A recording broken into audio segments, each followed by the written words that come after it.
അലർജിക്ക് എത്ര കാലം ട്രീറ്റ്മെന്റ് എടുക്കേണ്ടി വരും? നമ്മളടുത്ത് പല ആളുകളും ചോദിക്കാറുണ്ട്, ഡോക്ടറെ നമ്മൾ എത്ര കാലം അലർജിക്ക് ട്രീറ്റ്മെന്റ് എടുക്കേണ്ടി വരുമെന്ന്.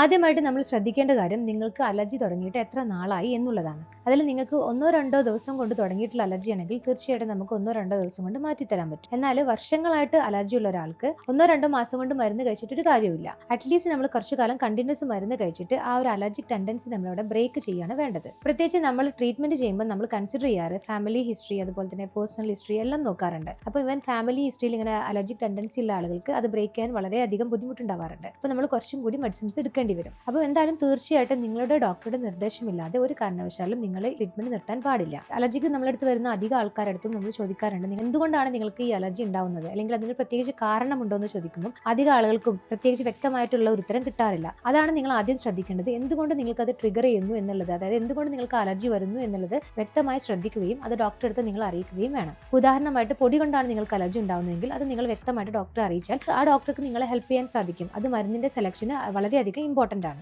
മനുഷ്യനൊരു സാമൂഹ്യ ജീവിയാണ്. നമുക്കിപ്പം ഈ എല്ലാ കാര്യങ്ങളും ഇപ്പോൾ ട്രിഗറിങ് ഒരുപാട് ഈ അലർജി ഉണ്ടാക്കുന്ന ഒരുപാട് കാര്യങ്ങൾ നമ്മുടെ ലൈഫിൽ നിന്ന് മാറ്റി വെക്കാനൊന്നും നമുക്ക് പറ്റില്ല. ഉദാഹരണമായിട്ട് പൊടി, അതുപോലെ തന്നെ തണുത്ത പദാർത്ഥങ്ങൾ പല ആളുകളും കഴിക്കാറില്ല. ഇതൊക്കെ നമുക്ക് ലൈഫ് ലോങ് നമ്മളെ ജീവിതത്തിൽ നിന്ന് ഒഴിവാക്കാൻ പറ്റുന്ന ഒരു കാര്യമല്ല. എന്തായാലും നമ്മൾ കരുതണം. കാരണം ഓവറായിട്ട് പൊടിയൊക്കെ അടിക്കാതിരിക്കാൻ ശ്രദ്ധിക്കണം. ട്രീറ്റ്മെന്റിന്റെ ഇംപ്രൂവ്മെന്റ് നമ്മൾ അറിയുക എങ്ങനെയാന്ന് വെച്ചാൽ അലർജി ഉണ്ടാക്കുന്ന പല കാര്യങ്ങൾക്കും പിന്നെ നമ്മൾ നേരിട്ട് എക്സ്പോസ്ഡ് ആകുമ്പോൾ നമുക്ക് അതിന്റെ ഇന്റൻസിറ്റി കുറയുന്നതായിട്ടും വലിയ ബുദ്ധിമുട്ടില്ലാത്ത രീതിയിലേക്ക് മാറുകയാണ് ചെയ്യുന്നത്. അപ്പോഴാണ് നമുക്ക് മനസ്സിലാവുക നമ്മുടെ അലർജി കുറഞ്ഞു വരുന്നുണ്ട്. അതാണ് ആ ഒരു അലർജി ട്രീറ്റ്മെന്റിന്റെ ഇംപ്രൂവ്മെന്റ് എന്ന് നമ്മൾ പറയുന്നത്. ചെറിയ ഇംപ്രൂവ്മെന്റ് വരുമ്പോൾ തന്നെ അധികം ആളുകളും ആ മാറ്റം ഉണ്ടല്ലോ എന്ന് കരുതിയിട്ട് സ്റ്റോപ്പ് ചെയ്യാറുണ്ട്. അങ്ങനെ നിങ്ങൾ ഒരു കാരണവശാലും ചെയ്യരുത്. കാരണം ഈ ഫാമിലി ഹിസ്റ്ററി ഒക്കെ ഉള്ള ആളുകൾക്ക് തീർച്ചയായിട്ടും ഇത് വീണ്ടും റിക്കറൻസിന് സാധ്യതയുള്ളതാണ്. കാരണം അത് ഈ അസുഖത്തിന്റെ, ഈ അലർജി എന്നൊരു അസുഖത്തിന്റെ നേച്ചറാണ്. ഇത് എപ്പോൾ വേണമെങ്കിലും ഫ്ലെയർ അപ്പ് ചെയ്യാൻ സാധ്യതയുള്ള ഒരു അസുഖമാണ്. അത് കാരണം നിങ്ങൾ ഡോക്ടറുടെ നിർദ്ദേശപ്രകാരം കണ്ടിന്യൂസ് ആയിട്ട് മരുന്ന് കഴിച്ചിട്ട് ഡോക്ടർ പറയുന്ന ആ ഒരു സമയത്ത് മാത്രമേ നിങ്ങൾ ആ മെഡിസിൻസ് ഡിസ്കണ്ടിന്യൂ ചെയ്യാൻ പാടുള്ളൂ. എന്നാൽ മാത്രമേ നിങ്ങൾക്ക് അതിന്റെ ഒരു ബെനിഫിറ്റ് കിട്ടുകയും നല്ല രീതിയിൽ അത് കൺട്രോൾ ചെയ്യാനും പറ്റുകയുള്ളൂ.